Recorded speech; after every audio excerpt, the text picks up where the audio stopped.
Hello à tous, c'est Kathleen et dans cette vidéo, je vais vous donner toutes les astuces pour réussir votre entretien téléphonique qui est la première étape déterminante de l'entretien d'embauche. Tout d'abord, pourquoi un entretien téléphonique? À quoi ça sert? Ça sert tout simplement à gagner du temps pour le recruteur. Pourquoi? Puisqu'il va sélectionner un certain nombre de candidats, faire un entretien téléphonique et présélectionner les finaux pour les recevoir en entretien physique. Qu'est-ce qu'on va vérifier? On va vérifier que vous cochez toutes les bonnes cases qui sont essentielles pour ce poste. Donc ça va être des questions très techniques et très orientées. On va vérifier que vous n'êtes pas que le bon candidat sur le papier, mais que ça se confirme par l'entretien téléphonique et puis surtout de voir et d'entendre votre motivation par téléphone. Quand on va vous contacter, il y a deux cas de figure. Soit vous êtes déjà au courant et vous avez eu le temps d'anticiper et vous êtes préparé à recevoir cet entretien, donc vous avez eu le temps de vous préparer. Soit on vous appelle à l'improviste. Donc mon premier conseil, si on vous appelle à l'improviste, c'est demander à ce qu'on vous rappelle. Voyez avec le recruteur s'il y a un créneau horaire que vous pouvez définir ensemble afin que vous puissiez être le mieux préparé possible, qu'on vous appelle en dehors de vos heures de travail ou à un moment où vous êtes complètement disponible. Donc ça, c'est vraiment important puisque ça va vous permettre de vous préparer au mieux à cet entretien et pas d'improviser et vous risquez de faire la catastrophe si vous improvisez. Deuxième chose aussi, vous avez probablement postulé à divers entretiens. Peut-être qu'au début, vous n'avez pas forcément entendu de quelle société il s'agit et de qui il s'agit. Demandez bien de répéter de quelle société il s'agit, qui est au bout du fil pour pouvoir vous préparer au mieux sur l'entreprise lors de votre entretien téléphonique. Une fois que vous avez la date définie et le moment défini, mon deuxième conseil est de prendre le temps en amont de relire toutes les informations sur la société, le site internet, relire le descriptif de poste, prendre des notes au maximum. Et l'avantage d'un entretien téléphonique, c'est que le recruteur ne vous voit pas. Donc vous pouvez garder vos notes sur vous. Ça vous permet d'avoir un petit mémo, votre CV, vos notes, le descriptif de poste. Et au moins, voilà, vous avez sous la main tout ce qu'il faut en cas de trou de mémoire.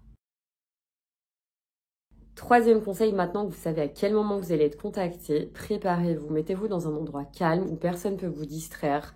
Surtout, c'est vraiment important qu'autour de vous, il y ait du calme puisque ça s'entend au téléphone. Donc évitez le métro, la rue, le travail, dans les toilettes, évitez ça. Mettez-vous confortablement dans un endroit où vous vous sentez bien. Avec vos notes, préparez-vous au maximum pour être le plus serein possible et surtout que le recruteur n'entende pas d'interférence derrière le téléphone. Quatrième conseil, soignez votre voix. La seule chose que le recruteur va entendre, c'est votre voix. Il va pas vous voir, vous n'allez pas pouvoir le séduire physiquement. Donc la seule chose, c'est votre voix. Donc soignez bien le ton de votre voix, ne soyez pas trop speed, pas trop lent. Montrez que vous êtes dynamique, mais en même temps, montrez que vous n'êtes pas trop stressé, vous êtes une personne calme et posée. C'est vraiment important de jouer sur le ton de votre voix puisque c'est vraiment ça qui va être retenu. Sachez qu'un sourire, ça s'entend à travers le téléphone. Donc soyez enjoué, dynamique, mais ne soyez pas trop speed surtout, c'est très important. Également, ne soyez pas trop friendly, utilisez un vocabulaire courtois et soigné. N'en faites pas trop non plus, mais soyez pas trop amical. Le recruteur, vous ne le connaissez pas, donc restez respectueux. Et également, prenez le temps d'écouter les questions. C'est très important. Écoutez ce que vous dit le recruteur avant de répondre. Posez-vous, prenez le temps, ne lui coupez pas la parole parce que souvent on veut trop en dire et on risque de s'emballer. Donc écoutez bien, calmez-vous et ça se passera super bien. Cinquième conseil, entraînez-vous et préparez les réponses aux éventuelles questions. Ces questions, elles vont être très factuelles et orientées. Généralement, un entretien téléphonique, ça prend pas plus que 10 à 15 minutes. Les questions, elles sont ciblées. Ça permet, comme je vous ai dit, de ticker les cases et voir si vous êtes, à cette étape, un candidat intéressant. Les questions qu'on peut vous poser, c'est des questions sur votre mobilité, savoir où vous habitez, savoir si c'est pas trop loin du lieu de travail, vos prétentions salariales, donc préparez-vous bien en amont à cette question. J'ai une vidéo aussi sur les prétentions salariales que je vous invite à regarder afin de vous préparer au mieux. On peut vous poser aussi des questions sur votre niveau de langue étrangère, votre période de préavis, votre situation de travail, savoir si vous avez un visa, etc. en fonction des pays. Donc ça, c'est très important de vous préparer en amont. Et on va aussi surtout vous poser des questions sur les prérogatives essentielles de ce poste, savoir si vous tiquez toutes les boxes. Donc forcément, vous aurez des questions sur les prérequis essentiels à ce poste. Aussi, ce que je vous conseille, c'est de préparer une présentation de 2 à 3 minutes pour vous présenter, puisqu'il est possible que le recruteur vous demande de vous présenter. Donc pour ça, respectez bien le timing, ne soyez pas trop long, puisque un entretien téléphonique, c'est très court. Donc ce que je vous invite aussi à faire, c'est de regarder la vidéo sur comment se présenter en 2 à 3 minutes sur ma chaîne.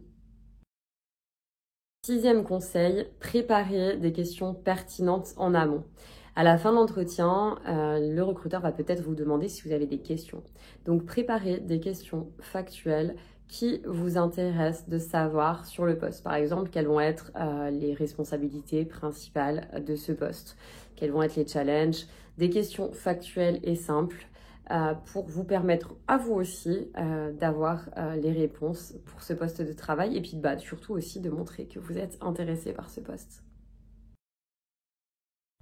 7e conseil, n'oubliez pas de remercier le recruteur à la fin de l'entretien. Remerciez-le pour le temps qu'il vous a accordé.